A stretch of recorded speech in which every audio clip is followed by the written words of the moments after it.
Good morning. बचपन में हम सबको, आपको, हमें पढ़ाया गया है गाय हमारी माता है। धार्मिक ग्रंथों में इसे सुख, समृद्धि, प्रॉस्पेरिटी का प्रतीक माना गया।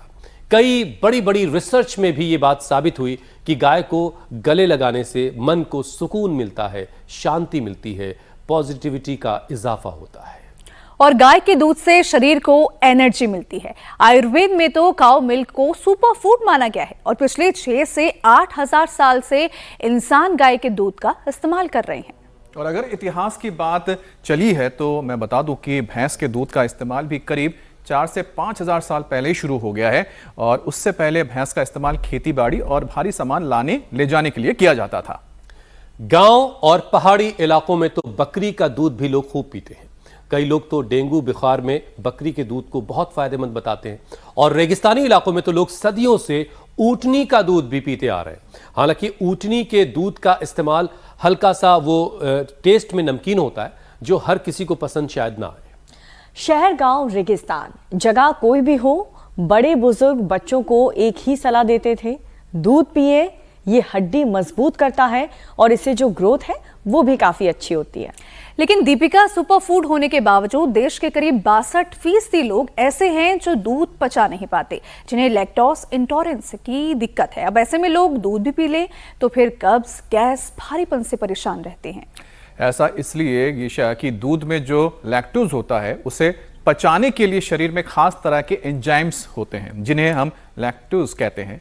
और वैसे तो बच्चों की बॉडी में जो लैक्टेज हैं बहुत अच्छी तादाद में होती हैं, लेकिन कभी कभी आप समझ सकते हैं जो बड़े होते हैं उनको काफ़ी ये इसकी कमी हो जाने की वजह से दूध पीने के बाद अपाचन की भी ये समस्या पैदा हो जाती है। और यही तो वजह है, तभी तो वो दूध आसानी से बच्चे पचा भी लेते हैं। लेकिन नई रिपोर्ट्स ये कह रही हैं कि दूध पीने से अब बच्चों को सेहत भी खराब होने लगी है। इनडाइजेशन, कॉन्स्टिपेशन, डायरिया जैसी दिक्कतें छोटे छोटे बच्चों में भी अब बढ़ने लगी है। आपने ठीक सुना, दीपिका ने जो आपको बताया कि दूध पीने से भी लोगों को नुकसान हो रहा है।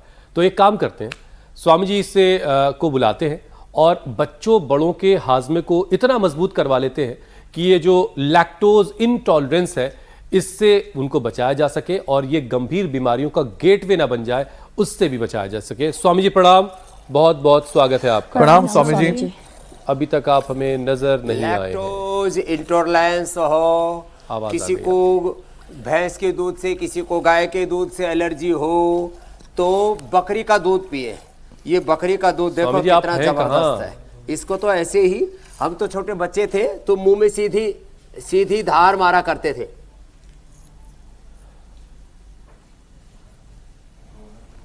बड़ा मीठा है,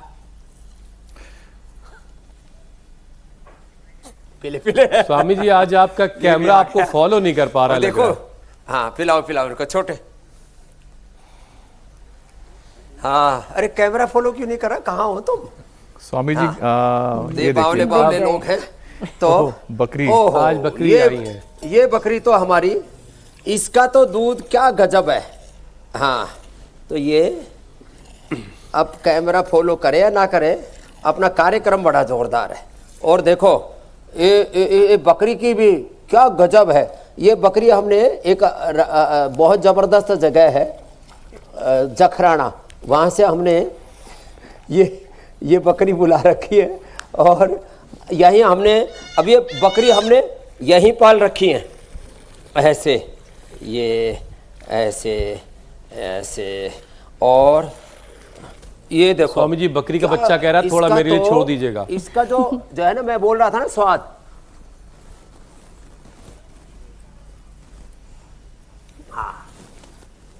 डायरेक्ट फ्रॉम सोर्स, धारोश्र दूध जिसको बोलते हैं ना, उसके, हाँ इसको बच्चे को पिलाओ भाई।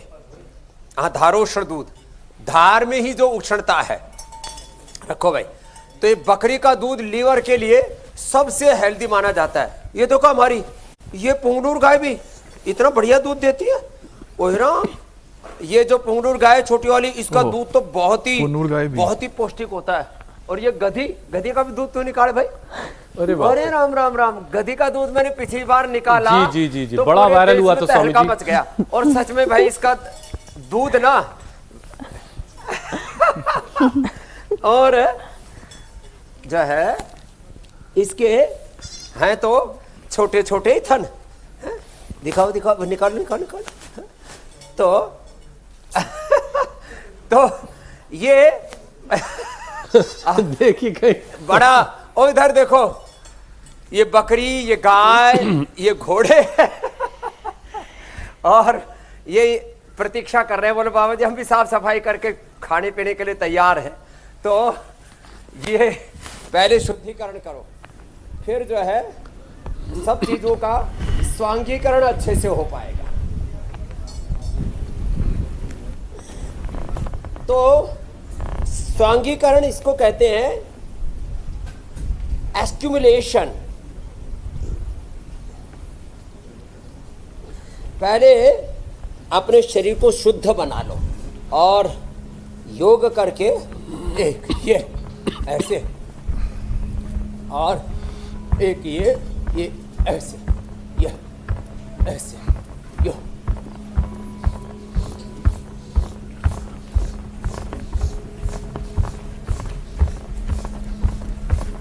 ऐसे। तो कम से कम ये 2 योगिक जोगिंग के अभ्यास, 2 बैठक, यो एक ऐसे, ये 2 ऐसे ऐसे, ये ऐसे, 2 दंड, ये ऐसे। अच्छा वैसे हम खाली पेट योग करते हैं, आज हमने थोड़ा सा ही दूध पिया, एनर्जी लेवल ही टोटली डिफरेंट हो गया। ऐसे ऐसा लगता है 100 से ऐसे पहल दो यूं, ऐसे ऐसे, ये और उछल उछल के योग कर दिया काम। स्वामी जी देखिए, जो धारोश्री आपने आज कार्यक्रम की शुरुआत में किया है वो तो बहुत ही कम लोगों को नसीब होता है। उन खुश नसीब लोगों में आप भी हैं, मेरा नाम भी उसमें है। मुझे एक ज़माने पहले की एक बकरी का नाम भी याद आ रहा है, कुतुकन। वो घर में पली थी और कुतुकन का दूध आज मुझे याद आया आपके इस एक्ट की वजह से। बहरहाल अब देखिए स्वामी जी, दूध को बचपन की आदत आप कह सकते हैं और ये उम्र भर की ज़रूरत भी है। बच्चे कई बार खुशी खुशी दूध पीते हैं और कई बार माँ बाप डांट डपट कर भी दूध बच्चों को पिलाते हैं। और रोज़मर्रा की ज़िंदगी में पनीर है, दही है, छाछ, घी, मक्खन जैसी तमाम सारी चीज़ें ये दूध से ही तैयार होती हैं। लेकिन एक सच स्वामी जी ये भी है कि आज के वक्त में देश की आधी से ज़्यादा आबादी दूध को पचा नहीं पा रही है, दूध को हजम नहीं कर पा रही है। इस पर हम बात करेंगे स्वामी जी, लेकिन ज़रा उससे पहले एक और संकट है। इस वक्त बहुत सारे पैक ड्रिंक्स मार्केट में अवेलेबल हैं, सॉफ्ट ड्रिंक्स। उनके नुकसान से बचने के लिए छाछ और दही के फायदे जरा लोगों को समझा दीजिए ताकि लोग देसी ड्रिंक्स की तरफ लौट आएं। हाँ, जो हम सॉफ्ट ड्रिंक के नाम पर जो अलग अलग कंपनियों के अलग अलग ब्रांड हैं, देसी विदेशी, इनमें पहली बात तो ये है ऊर्जा नाम का कोई तत्व नहीं है, खाली इसमें ऊर्जा का विध्वंस है। ठंडक नाम का कोई तत्व नहीं है। ये शरीर में केमिकल हम डाल करके पूरे शरीर की पित्त को, अग्नि को भड़का करके शरीर को हम ज्वालामुखी बनाते हैं। तो ये कोई भी जो कोल्ड ड्रिंक्स है, इनमें कोई ठंडक देने वाला द्रव्य पदार्थ नहीं है। हमें साइंटिफिक टेम्परामेंट सब जगह रखना चाहिए ना, कोल्ड ड्रिंक्स में भी, फूड में भी। सिंथेटिक फूड और ये सारे सिंथेटिक कोल्ड ड्रिंक्स, अरे भैया छाछ। तो स्वामी जी क्यों कहा जाता है ठंडा? मतलब नींबू पानी, घाट की राबड़ी। ठंडक वाला कोई एलिमेंट नहीं है। ठंडा मतलब टॉयलेट क्लीनर कहा जाता है। ठंडा मतलब टॉयलेट क्लीनर। तो ये सच में छाछ, दही, नींबू पानी, नारियल पानी और वाटरमेलन का पानी होता है, वो भी पूरा। मुंबई में स्वामी जी बड़ा चलन है नींबू पानी का। लौकी का पानी पियो, लौकी का जूस, ये खरबूजा, तरबूजा और ये पेठे के नाम से आ गया। हमारे एक आगरा का पेठा जो बनता है ना, वो पंछी, पेठे वाला पंछी भी इधर ही बैठा है हमारा। अच्छा। तो ये जबरदस्त है, लेकिन उसमें चीनी की चाशनी मिला करके नहीं बनाना। तो कैसा बनाना? पेठा भी आप बनाओ तो गुड़ शक्कर से बनाओ। ओहो, बेल तो छूट ही गया बेल का। और फिर दूध में ना बादाम का, अखरोट का, और ये इसका सोयाबीन का, तिल का, बादाम, अखरोट, सोयाबीन, तेल और कच्चा नारियल, उसका बढ़िया बढ़िया दूध बनता है। Coconut milk, sesame milk, almond milk और वॉलनट मिल्क, और ठीक है स्वामी जी। सोया मिल्क, सोया टोफू। तो मतलब ये हुआ कि बाजार में जो सॉफ्ट ड्रिंक्स अवेलेबल हैं, इनको छोड़ करके और न जाने उनके बहुत सारे हेल्दी ऑप्शन स्वामी जी ने आपको बताए हैं, उनका इस्तेमाल जी मेरे कीजिए भाई। और फिर देखिए कि आपकी शरीर में कैसे चमत्कारिक बदलाव होते हैं और आप कितनी एनर्जी महसूस करते हैं। स्वामी जी अब आते हैं जरा दूध पे। दूध के बारे में हमने अपने कार्यक्रम में स्वामी जी शुरुआत में बताया कि गाय और भैंस का इस्तेमाल हम सदियों से, जमानों से करते चले आ रहे हैं। गाय के दूध का इस्तेमाल पिछले 6 से 8 हजार साल से हम सब कर रहे हैं, जबकि भैंस के दूध पिछले 4 से 5 हजार सालों से पिया जा रहा है। तो स्वामी जी इन गाय और भैंस के दूध में क्या फर्क होता है? एक तो ये फर्क बताइए, और क्यों अक्सर ये कहा जाता है कि बच्चे को गाय का दूध दीजिए और बुजुर्गों को भी गाय का दूध दीजिए। गाय के दूध में और भैंस के दूध में ऐसा क्या फर्क है? तो देखो, एक तो उसको पचाने के लिए रोज सूर्य नमस्कार करें, रोज दंड बैठक लगाएं पावर को। फिर भैंस का दूध पहलवानों के लिए, जो बहुत बलवान है, जो पूर्ण निरोगी है, उनके लिए। हम यहाँ कोई पक्षपात नहीं कर रहे हैं। गाय हमारी माँ है तो भैंस भी अंटी उंटी लगती ही होगी, तो इसलिए अब जो है वो एक महारानी थी ना, पिट्रो क्या नाम था उसका, वो तो गधी के दूध को सेवन किया करती थी, उसी से नहाया करती थी। जो गधी हमारी आज पीछे इधर ऐसे ना कुछ जीवों के प्रति भी घृणा पैदा कर दी है। जो डिस्क्रिमिनेशन है ना जीवों के बीच में, वो भी अच्छा नहीं है। तो हम बिना किसी डिस्क्रिमिनेशन के आज बात कर रहे हैं। और देखो, पहलवानों के लिए और जो बहुत बलवान है, निरोगी है जिनकी काया, वो भैंस का दूध पिए, कोई दिक्कत नहीं, भैंस का घी खाए। गाय का दूध अमृत है, उसको दूध नहीं, शास्त्रों में अमृत कहा है। गाय का घी भी अमृत है। और अगली बात जो बहुत ही महत्वपूर्ण है वो ये है कि छोटे बच्चे हों, और वो भी देसी गाय। देसी गाय में A2 मिल्क होता है, और जर्सी विदेशी हॉस्टन गाय होती है ना, उसमें स्वामी जी बहुत सारे लोगों को वो बात थोड़ी सी और मैं डिटेल बता दूं। लंबे समय तक लेने से आदमी बीमार होता है, कमजोर होता है। जो गधी के दूध का आप जिक्र कर रहे थे, मिस्र की महारानी किसी जमाने में 700 गधी के दूध का इस्तेमाल वो करती थी, क्योंकि वो दूध जो है उनकी खूबसूरती को बनाए रखने में, उसे निखारने में बड़ा कमाल का काम करता था, जिसकी तरफ आप और महारानी का इशारा नाम कर रहे था हैं। क्लियोपेत्रा। बताया जाता है कि बहुत बेइंतहा खूबसूरत होती थी वो। हाँ, तो भाई देखो, अब 700 गधी पालना तो बड़ा स्वामी जी, मुश्किल आज से काम है। गधी का डिमांड, वैसे गधी की ये डिमांड जो भी है, बढ़ जाएगी। ये गधी वाले 2 काम करते हैं इससे। क्लियोपेत्रा बनेंगे सभी। अरे ये पिछली बार जब मैंने बताया था गुरुकुल बन रहा था, ये 5 मंजिल ऊपर तक, 10 मंजिल ऊपर तक सामान लेकर के चढ़ जाती है। बड़ा पुरुषार्थ करती है, इसकी बड़ी महिमा है, गधी की भी और गधे की भी। ये आदमी गधी और गधा जितना भी पुरुषार्थ नहीं करता है, पड़ा रहता है, इसलिए बोलते गधा कहीं कर। मैंने कहा गधा को क्यों शर्मिंदा कर रहे हो, ये तो गधे से भी बेकार है। ऐसे मस्टंडा पड़ा हुआ है। तो खैर, गाय का दूध मैं बता रहा था, जो पुंगनूर गाय है ना, इसका दूध तो भैंस से भी ज्यादा ताकतवर और सात्विक होता है, बड़ी उसमें। और बकरी का दूध, ये तो फैटी लिवर सिरोसिस, हेपेटाइटिस, पेट की बीमारियों के पाचन तंत्र के लिए परम औषधि है। फिर उसको हम खाना क्या दे रहे? महात्मा गांधी जी कहते अपनी बकरी को बादाम खिलाया करते, बढ़िया बढ़िया आहार दिया करते। तो सादगी ठीक है, लेकिन महात्मा गांधी जी जो है वो जो दूध पिया करते थे बकरी का, उस बकरी को बहुत अच्छा खाना दिया करते थे। चलो बादाम भी खिला देते होंगे, बादाम है, चने हैं, ठीक है।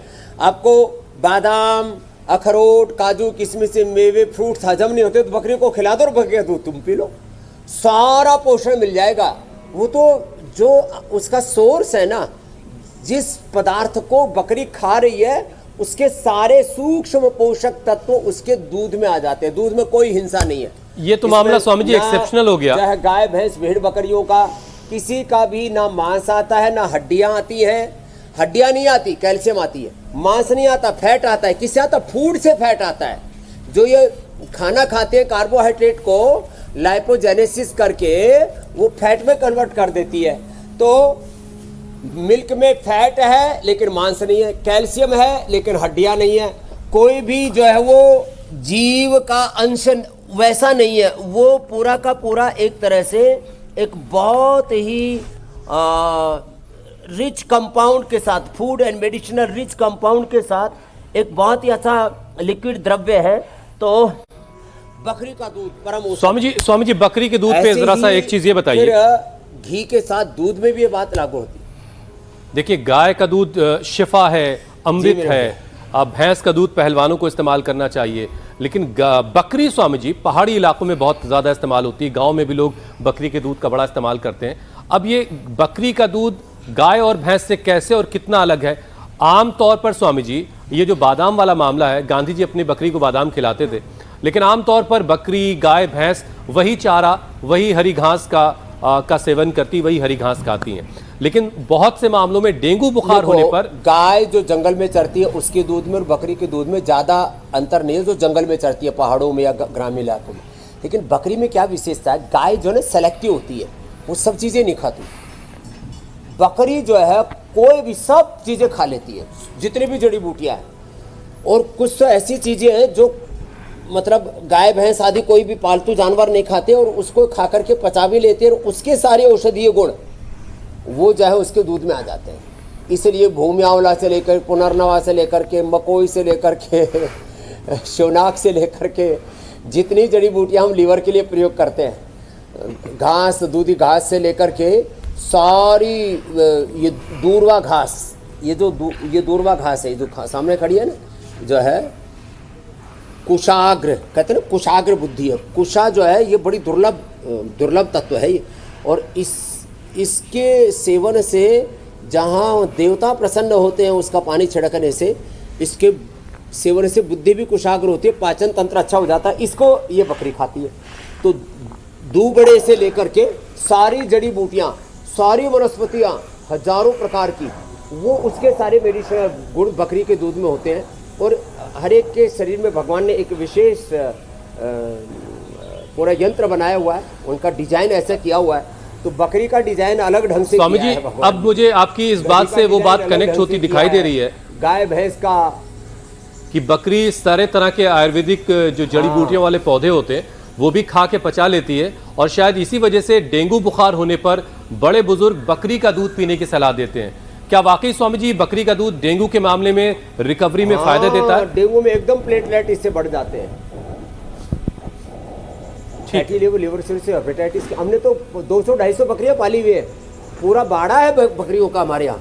हम तो फैटी लिवर से हेपेटाइटिस के रोगियों के लिए रखा हुआ है। हम बाकी बकरी कोई हमारा व्यवसाय नहीं है बकरी पालना, और बकरी हो या बकरा हो, बेचारे फिर आनंद में रहते हैं। हम उनको बेचते भी नहीं है जब तक उनकी उम्र पूरी नहीं होती। बकरी ईद पर भी हम इनका की शहादत नहीं करवाते हैं। तो खैर, और हाँ, आपने इसका घोड़ी का दूध तो पूछा ही नहीं। घोड़ी का दूध पीता है ना, वो टनाटन दौड़ता है। अच्छा। ये हमारा घोड़ी वाला खड़ा है इधर। और कोई कहते हैं शेरनी का दूध, वो अगली बार ट्राई करेंगे।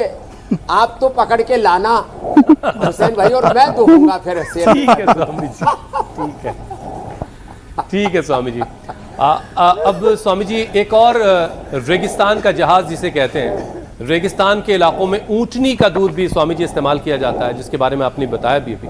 तो स्वामी जी एक्सपर्ट्स ये कहते हैं वो तो टाइप 1 डायबिटीज और आर्थराइटिस के लिए परम औषधि है। हाँ स्वामी जी, इसके लिए एक्सपर्ट्स कहते हैं कि इससे शुगर कंट्रोल करने में काफ़ी मदद मिलती है और ये इम्यूनिटी को काफ़ी मजबूत कर देता है। तो स्वामी जी, क्या आप भी क्या ऊँटनी का दूध आपने कभी इस्तेमाल किया? और क्योंकि आप लोग कहते हैं कि हल्का नमकीन होता है ये। अरे मैंने भी पिया है, थोड़ा सा हल्का सा मामूली सा खारापन होता है उसमें, ज़्यादा नहीं होता, और वो भी उसके फूड पर डिपेंड करता है। तो राजस्थान में जो बहुत होता है, और मैंने देखा मेरे पास तो, या हमने ऊँटनी भी रखी और ऊँटनी का दूध भी हमने कलेक्ट किया, उसका पाउडर भी बनाया, लेकिन जागरूकता कम होने की वजह से हमने उसको बड़ा स्वरूप नहीं दिया। लेकिन अभी भी हम टाइप 1 डायबिटीज़ के रोगियों को उठने का दूध देते हैं, अर्थराइटिस के रोगियों को उठने का दूध देते हैं, और जिनका पाचन तंत्र बहुत कमज़ोर होता है, जिनकी जीवनीय शक्ति कमज़ोर पड़ जाती है, auto immune disease, MND, SLE, MS, ENA, AVN, HLB27, इस तरह की ये जो प्रॉब्लम्स है उसमें अप्रतिम लाभ होता है। तमाम ऑटोइम्यून डिजीज़, अर्थराइटिस और diabetes type 1, type 2, type 3 diabetes और डायबिटीज़ की सभी कॉम्प्लिकेशंस में पवन मुक्तासन, उत्तान पादासन, ये तो आसन कराते, मंडूकासन, योग मुद्रासन जो कर चुके, पवन मुक्तासन और उत्तान पादासन, पादांगुष्ठ नासा स्पर्शासन, सेतुबंदी, ये इसीलिए कर रहे हैं।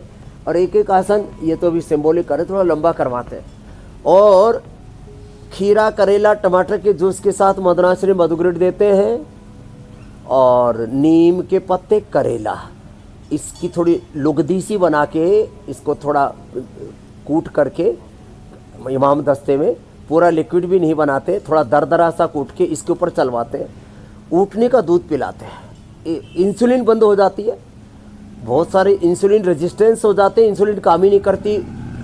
इंसुलिन 25, 50, 100, 150 यूनिट तक हमने बंद करवाई है, और डायबिटीज़ की सब गोलियां बंद कराई हैं। और डायबिटीज़ के कारण से जिन आंखें कमज़ोर हो गई थी, जिनकी किडनियां कमज़ोर हो गई थी, जिनको न्यूरोपैथी, नेफ्रोपैथी, रेटिनोपैथी, गैंग्रीन, शरीर में अलग अलग प्रकार की कमजोरियां, लो इम्यूनिटी, ऑटोइम्यून डिजीज़ और हड्डियां कमज़ोर हो गई, पूरी भुरभुरी हो गई, osteoporosis, osteopenia, arthritis, rheumatoid arthritis, और मैंने कहा RA factor, CRP, ANA, AVN, HLB27, तमाम तरह के वात रोगों के जो भयंकर उपद्रव हैं वो ऊँटने के दूध से दूर हो जाते हैं। स्वामी जी, ये देखिए कमाल है, आधा से 1 किलो तक। अब इसको हम कहते हैं, जब ज़्यादा दूध पिलाते हैं इसको कहते हैं दुग्ध कल्प, क्षीर, क्षीर बोलते हैं संस्कृत में, नीर क्षीर विवेकी बोलते हैं ना, तो इसको क्षीर कल्प कहते हैं। वही करवा देते हैं, केवल बकरी का दूध पिया, केवल ऊँटने का दूध पिया, केवल गाय का दूध पिया, केवल गाय का दूध, अलग अलग प्रकार के शारीरिक दौर्बल्य में, मस्कुलर डिस्ट्रोफी जैसे रोग हो जाते हैं उसमें, और भयंकर लिवर प्रॉब्लम में ऊँटने बकरी के दूध का, और टाइप 1 डायबिटीज और अर्थराइटिस में ऊँटने के दूध पर ही सुबह से शाम तक रखते हैं और कुछ देते ही नहीं। ये स्वामी जी अद्भुत है इसकी महिमा है कि आप दूध को एक दवा के तौर पर इस्तेमाल कर रहे हैं, लोगों को उससे ठीक कर रहे हैं, और दूध वो चीज़ है जो बचपन में सबसे पहले एक बच्चे को जिंदगी देती है। लेकिन ये हैरानी की बात है कि वही दूध बहुत सारे लोगों को नुकसान कर रहा है। गाय, भैंस, बकरी, ऊँटनी, सबके दूध के फायदे की बात स्वामी जी हो गई है।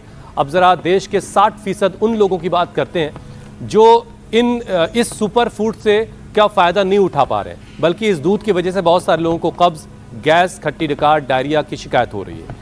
अब इसकी वजह है दूध में मौजूद लैक्टोज यानी शुगर को पचाने वाले एंजाइम का शरीर में कम हो जाना। तो स्वामी जी, ये लैक्टोज एंजाइम वक्त के साथ शरीर में क्यों घट जाता है? ये तो वो एंजाइम है जो बच्चे के शरीर में शुरुआत से होता है। हाँ, जन्मजात है, तो इनबिल्ड है हमारे इनिट इम्यूनिटी के रूप में। तो उसके लिए एक तो पवन मुक्तासन करें, मंडूकासन करें, और जो है प्राणायामों में कपालभाति प्राणायाम करें, जो हमारे बच्चे कर रहे हैं, कपालभाति प्राणायाम, अनुलोम विलोम प्राणायाम। और देखो,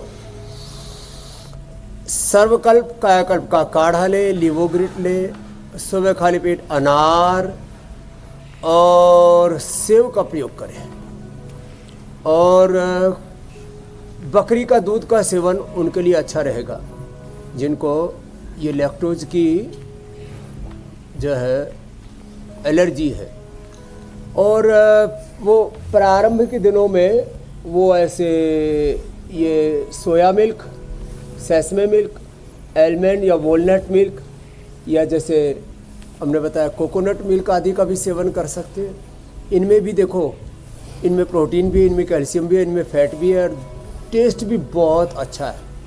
और मैंने तो ऐसा किया, ये पंच दुग्ध मिला दिए, पंचामृत, पांचों ही चीज़ें एक साथ मिला दी तो इनका पांचों मगज और ये ड्राई फ्रूट्स, बादाम, अखरोट, तिल से लेकर के नारियल और ये सोया, और इसका दूध बनाया ना वो तो फिर अप्रतिम लाभ करता है। तो जिनको शुरू में वो डाइजेस्ट नहीं हो रहा है तो विकल्प के तौर पर इस दूध का इस्तेमाल कर सकते हैं।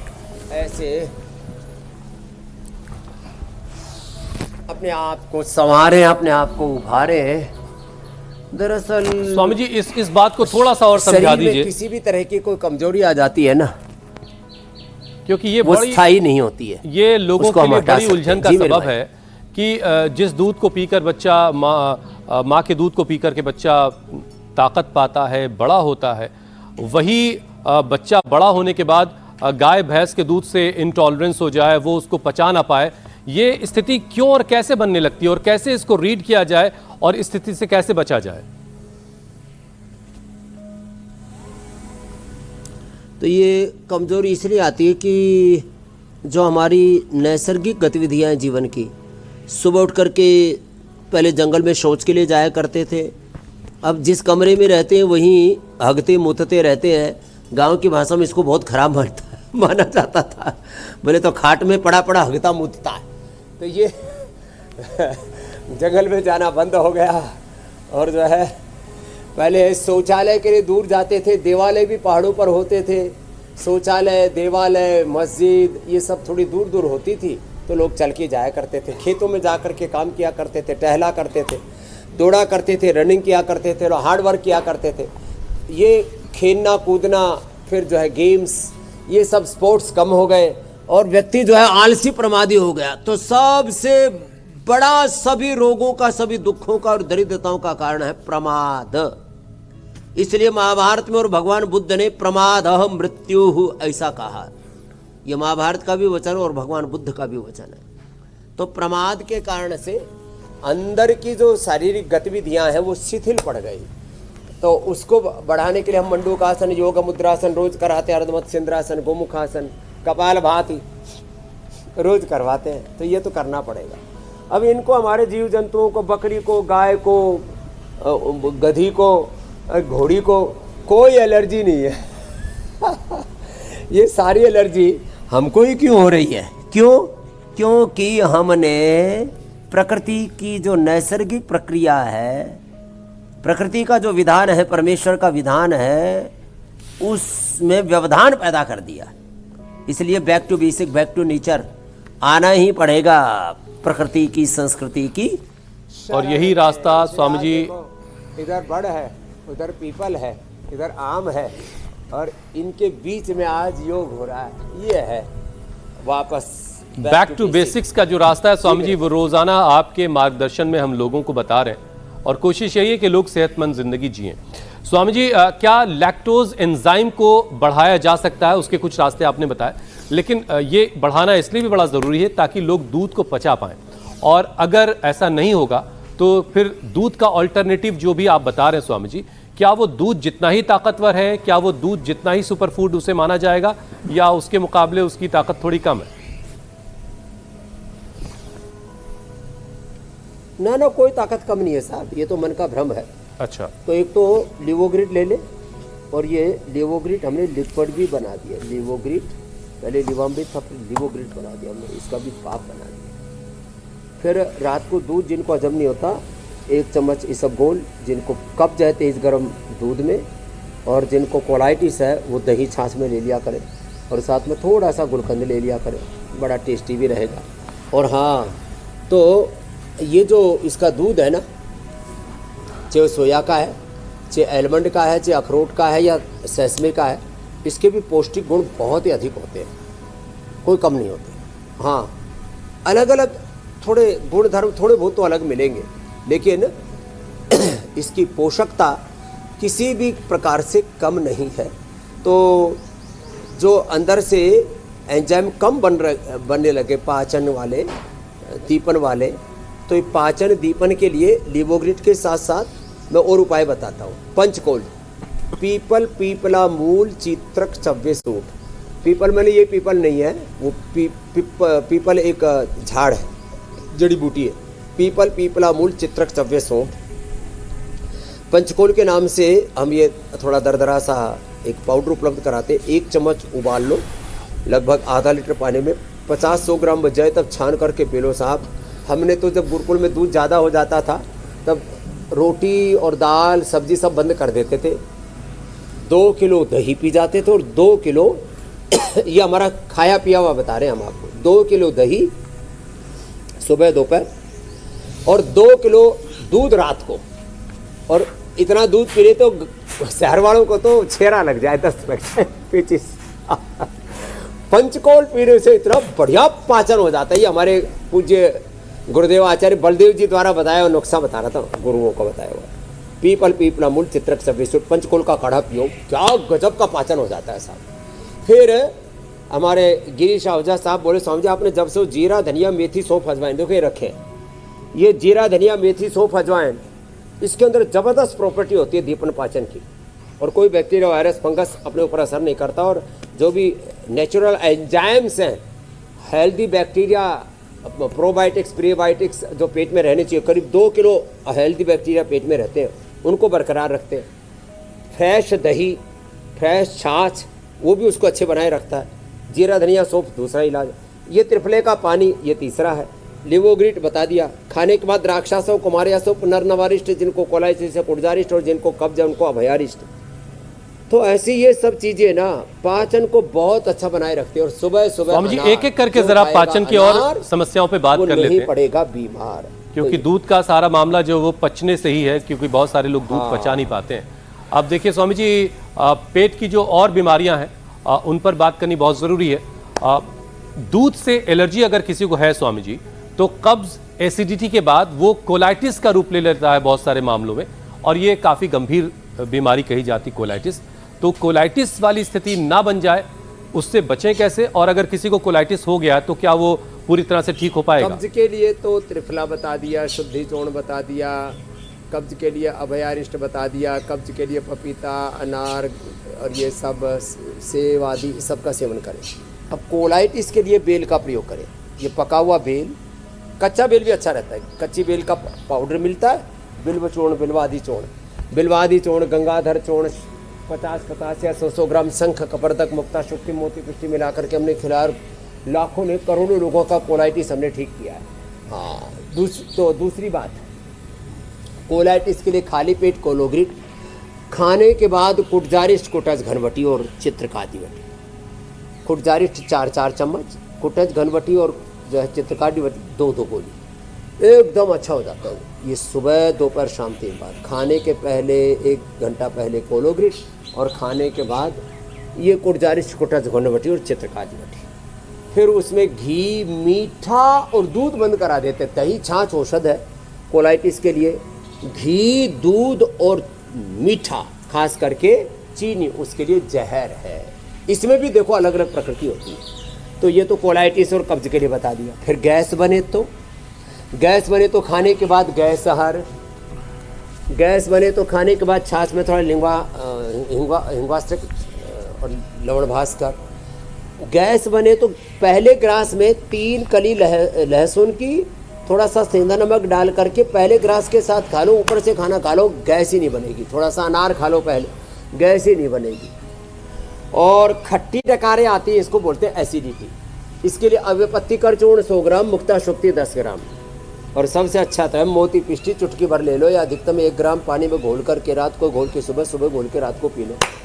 3 से 7 दिन में एसिडिटी खत्म। एलोवेरा, वीटग्रास, शीशम, पीपल, बेल, दूर्वा, दूधी घास, ये भी एसिडिटी का खात्मा कर देती हैं। लेकिन ये तो मोती पिष्टी तो अप्रतिम है इसके लिए। तो फिर किसी को लंबे समय तक एसिडिटी रहे ना, तो अंदर घाव हो जाते हैं, अल्सर और बवासीर हो जाती है। उसके लिए तो बकरी का, गाय का कच्चा दूध, माने धारोष्ण दूध ही पी ले, और उसमें थोड़ा दूध में 1 कप दूध में नींबू निचोड़ा और तुरंत पी गए। 3 से 7 दिन में काम खत्म हो जाता है बवासीर का। नहीं तो अर्शोग्रिट ले लें, नहीं तो त्रिफला में बकायन, जैसे हरबढ़ा आंवला है ना, इसमें बकायन और नीम की निमोली, ये पंचामृत है। हरड़ बहेड़ा आंवला जो यहाँ रखे हुए हैं, ये हरड़ बहेड़ा आंवला। अब इनमें क्या मिला दे? इसमें मिला दे निमोली बराबर की मात्रा में, इक्वल क्वांटिटी में। निमोली, नीम की निमोली, और बकायन वो भी नीम का ही भाई है, तो उसी का रिलेटिव है। उसकी फैमिली का है। तो इसका 5 का पाउडर करके 1-1 चम्मच खा लो साहब, कैसी बवासीर हो ख़त्म हो जाती है। उसमें जाते आदि घृत और जाते आदि तेली एलोवेरा जेल भी लगा लेते हैं एनएस पर एकदम से, और ये पॉइंट दबा लेते हैं। और ये जो है ना, पिंडली दबाया करो भाई, या तो वज्रासन में बैठ जाओ। चलो बच्चों सब वज्रासन में बैठो, हमारे योगाचार्य बच्चे स्वामी जी पंचकर्म षटकर्म करते भी हैं, कराते भी हैं ये, और ये पिंडली दबा लेते हैं। अब चूंकि जाहिर है सारी ये तो बीमारियां पहले आपस में जुड़ती भी बहुएं हैं। सब सास का दवाई करती थी, बेटे सब बाप का दवाई करते, तो पोते दादी का दवाई करते थे। और आजकल ये हाथ यहाँ पिंडी से उठ करके गिट्टी पर आ गए, इसलिए मामला गड़बड़ हो गया। तो भाई नहीं स्वामी जी, मैं अपनी पत्नी का पैर दबाता हूँ। सेवा करो बड़े बुजुर्गों की। आपने जब से Thank कहा। स्वामी जी आपके कहने के बाद तो हम आपके ऊपर सबको तो यही सर्वोपरि करना पड़ रहा है आजकल घरों में। हाँ, सबको एक दूसरे की सेवा करनी चाहिए, हंसी मजाक की बात नहीं। स्वामी जी आपने तो एक मुझे लगता है कि अच्छा राष्ट्रीय रहता है, एक दूसरे की सेवा करो ना। परस्परम भावयन्तः श्रेयः परमवाप्स्यते, तो गीता का संदेश है। कोई भेद नहीं है पति पत्नी में, अभेद दृष्टि रखो। पति पत्नी, गुरु शिष्य, माता पिता, बच्चों में अभेद दृष्टि देखो। थोड़ा थोड़ा उनका व्यवहार का भेद तो होगा, भाव का भेद नहीं होना चाहिए, सेवा का भेद नहीं होना चाहिए, दृष्टि का भेद नहीं होना चाहिए।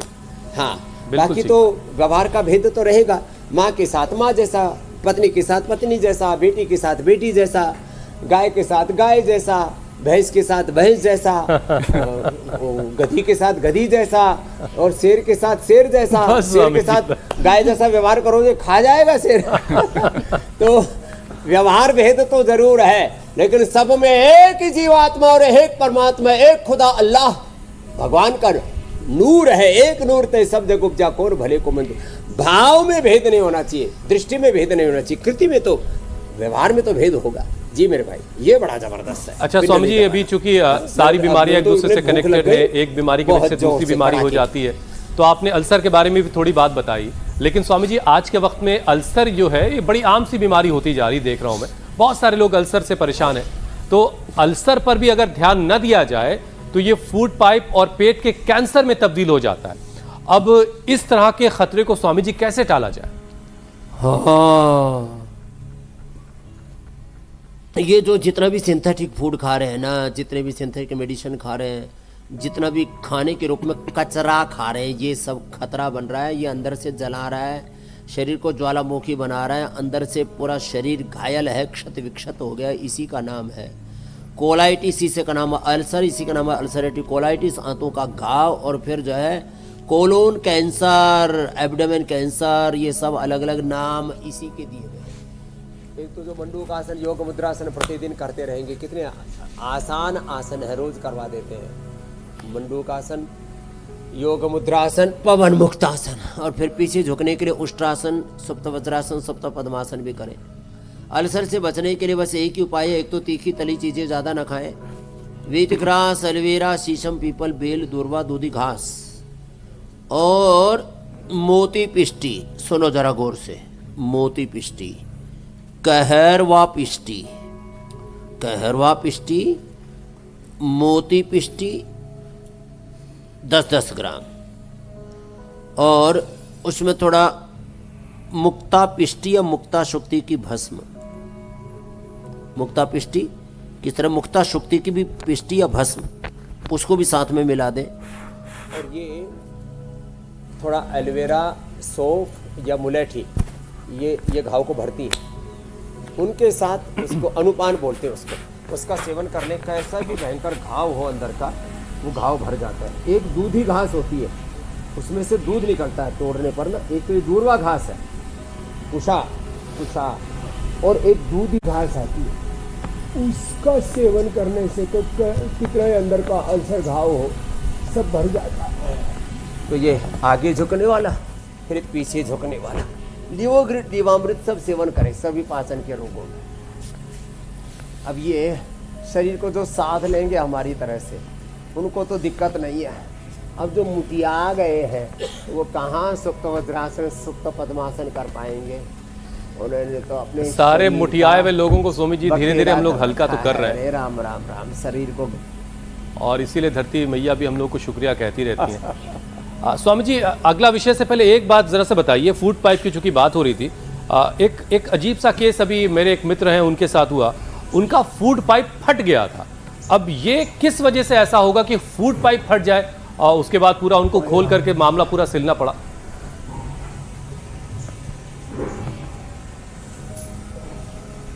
ये फूड पाइप में जब बहुत गैस बन जाए, फूड पाइप की लेयर कमज़ोर पड़ जाए, उसमें कोई अवरोध पैदा हो जाए, अल्सर पैदा हो जाए तो फट जाता है।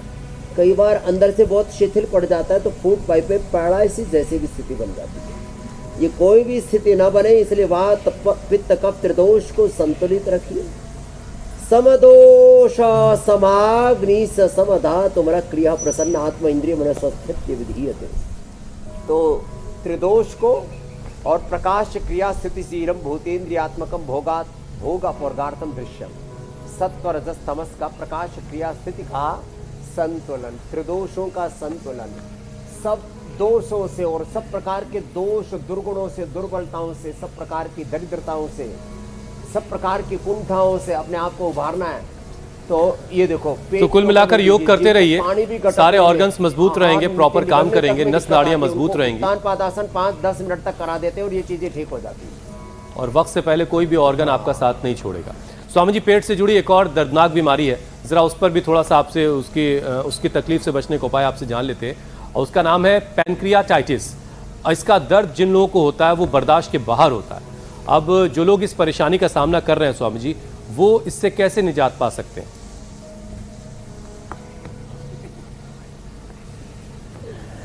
तो देखो, पैनक्रियाटाइटिस में क्या है, पेन की आज पर सूजन आ जाता है और ये पित्तज रोग है। आप पूरा नेट पर खोज लीजिए, पूरे बड़े बड़े मेडिकल की बुक्स पढ़ लीजिए, आपको पैनक्रियाटाइटिस के बारे में यही मिलेगा, इसका कोई इलाज नहीं है। उनको यही नहीं पता, बावड़ों को, अविवेकी लोगों को, मूर्खों को, कि बीमारी होती कैसे। ये पित्त बढ़ने से होती है। तो पैनक्रियाज में सूजन आ जाती है।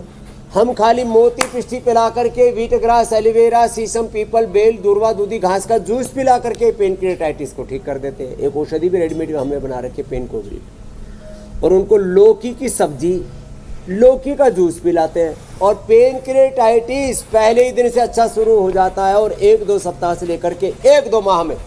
तो जो भी इंडिया टीवी देख रहे हैं, मैं सबसे आह्वान कर रहा हूं, जिस पैनक्रियाटाइटिस के बारे में ये बोला जाता है, जिस हेपेटाइटिस के बारे में ये बोला जाता है, जिस ट्राइजेमिनोलॉजिया के बारे में बोला जाता है, जिस आर्थराइटिस अस्थमा के बारे में बोला जाता है, बीपी, शुगर, थायराइड, कोलेस्ट्रॉल आदि सब बीमारियों के बारे में बोला जाता है कि बीमारियां मिटती नहीं है। सारी बीमारियां जड़ से खत्म होती हैं। बस 8 AM का हमारा ये योग क्लब ज्वाइन कर लो, जड़ी बूटियों का प्रयोग कर लो और अपने आहार विचार को सुधार लो। और जो लोग स्वामी जी दूध नहीं पचा पा रहे थे, सुधारना तो पड़ेगा। वो दूध आज के बाद पचा पाएंगे। बस उन्हें जरूरत इस बात की है कि जो बातें आपने बताई उस पर ध्यान दिया जाए। स्वामी जी, सारे दूध के, हर तरह के दूध के फायदे आपने बता दिए, लेकिन एक दूध ऐसा है जो सिलेबस में नहीं था आज के, आपने भी उसका जिक्र नहीं किया, मैं आखिर में उसको जोड़ लेता हूँ, और वह है व्हेल मछली का दूध। स्वामी जी, इसके फायदे के बारे में स्वामी जी अगर आप कुछ बताना चाहें तो आखिर में बता करके फिर हम आपसे इजाजत लें। अकेला स्तनधारी जो पानी में रहता है। एक तो माँ का दूध का तो मुझे फायदा पता है, लेकिन वो भी स्तनधारी जीव है व्हेल मछली, तो उसके फायदे पढ़ के आएंगे भाई। देखो, सारी चीजें जानने का हमने ठेका नहीं ले रखा और हम सर्वज्ञ होने का दावा भी नहीं करते। हम सर्वज्ञ और सर्वशक्तिमान नहीं है, लेकिन व्हेल मछली, पहली बात तो खाली ये क्यूरियोसिटी तो रहती है, उत्सुकता, लेकिन भाई व्हेल मछली भी स्तनधारी एक मछली है, वो उसके भी फायदे होते होंगे। पानी मुझे में लगता है जिनको बहुत बड़ा तैराक बनना उनको व्हेल मछली का दूध पीना चाहिए। स्वामी जी, अब आपसे इजाजत लेने का वक्त हो गया है। कि हमने पूज्य गुलाम माता जी का दूध पिया है। माँ का दूध अमृत है। माँ की सेवा करो, गौ माता की सेवा करो, धरती माता, भारत माता की सेवा करो, बोलो भारत माता की जय। गाय माता की सेवा करो और गाय को राष्ट्र माता घोषित करो। कोई राष्ट्रीय पशु कुछ न कुछ कह रहे हैं। धन्यवाद, प्रणाम। बहुत बहुत शुक्रिया स्वामी जी।